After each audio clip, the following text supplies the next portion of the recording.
The winter of 1994 in Bogotá was unusually cold. In a modest recording studio tucked away from the capital's busy streets, an 18-year-old Shakira Isabel Mubarak Rapol sat cross-legged on the floor, surrounded by handwritten lyrics and a well-worn acoustic guitar. Her distinctive raven hair fell across her face as she hunched over her notebook, crossing out words and scribbling new ones with intense focus.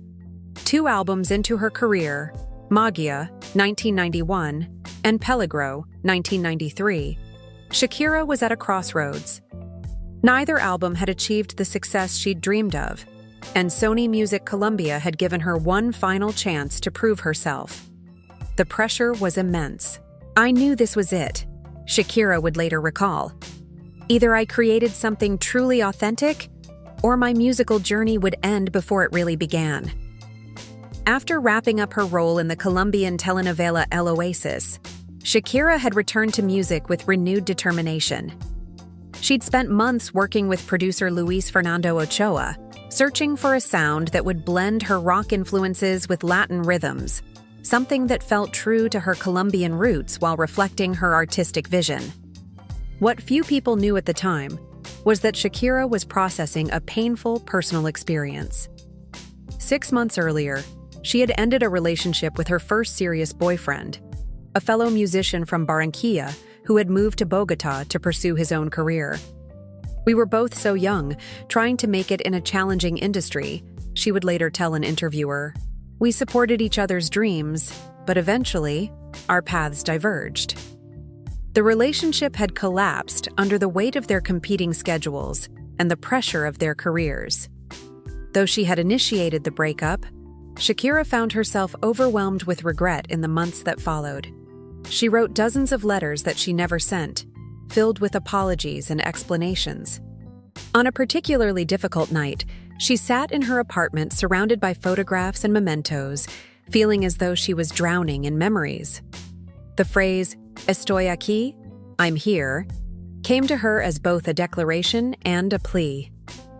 February 1995 marked the beginning of recording sessions for her third album, Pies Descalzos. The studio became Shakira's sanctuary, a place where she could transform her emotional turmoil into art.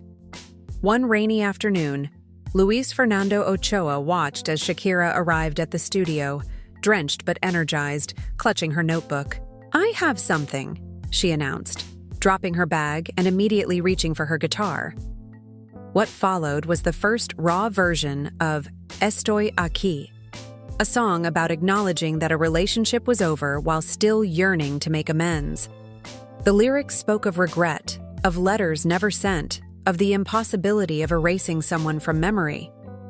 Ochoa recognized immediately that this song was different. There was an emotional authenticity that resonated beyond the words themselves, in the subtle crack in her voice when she sang "Sé que te dejé escapar," I know I let you escape, and in the passion with which she delivered the chorus. Over the next few weeks, Estoy Aquí evolved from a simple acoustic ballad into something more complex.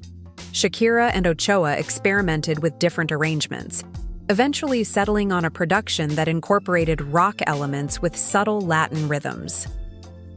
"The song needed to feel like something was building," Shakira explained, "like emotions that couldn't be contained anymore."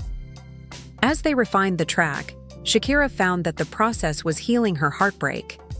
The song became less about winning back a lost love and more about claiming her own voice, declaring "Estoy aquí" to the world rather than to a former boyfriend. This shift mirrored her artistic journey, from a young singer trying to please executives to an artist confident in her own vision. The personal had become universal. Despite her growing confidence in the song, Shakira faced resistance from some executives at Sony who worried that her rock-influenced sound was too unconventional for the Latin market.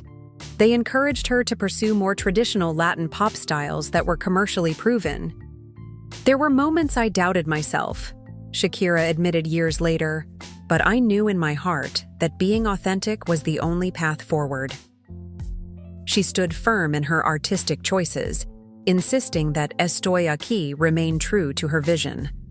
This determination would become a hallmark of her career, a willingness to blend genres and defy expectations. In October 1995, as the album neared completion, Shakira received devastating news. A suitcase containing many of her lyrics and song ideas had been stolen at an airport. The loss was crushing, but it reinforced her connection to the songs that remained, especially Estoy Aquí, which had become the emotional center of the album. Pies Descalzos was released in October 1995, with Estoy Aquí chosen as the lead single. The response was immediate and powerful. Within weeks, the song was playing on radio stations across Colombia and soon throughout Latin America. The music video, showing a young Shakira playing guitar in a simple setting, connected with viewers who saw an artist who felt genuinely different from others in the Latin pop landscape. Estoy Aquí resonated particularly strongly in Brazil, where it topped the charts for weeks. Shakira would later record a Portuguese version, Estoy Aquí, as a thank you to her Brazilian fans.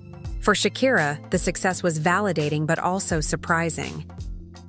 The song that came from my most vulnerable place became the one that connected most deeply with others, she reflected. It taught me that authenticity is the truest path to connection. Estoy Aquí would become more than just Shakira's first hit. It was the foundation upon which she built her career. The song's success gave her the creative freedom to continue developing her distinctive sound on future albums. The young man who had inspired the song eventually heard it on the radio.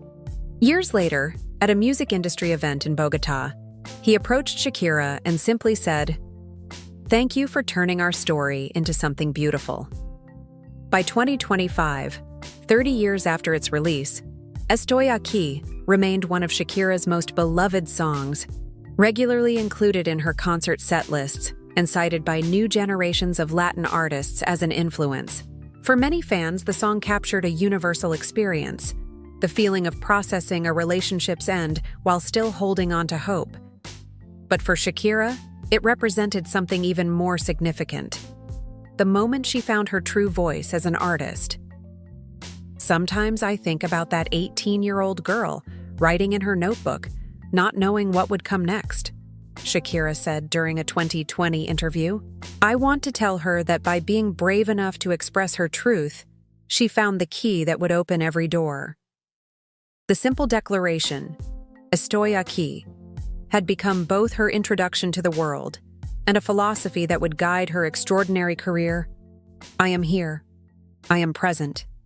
This is who I am.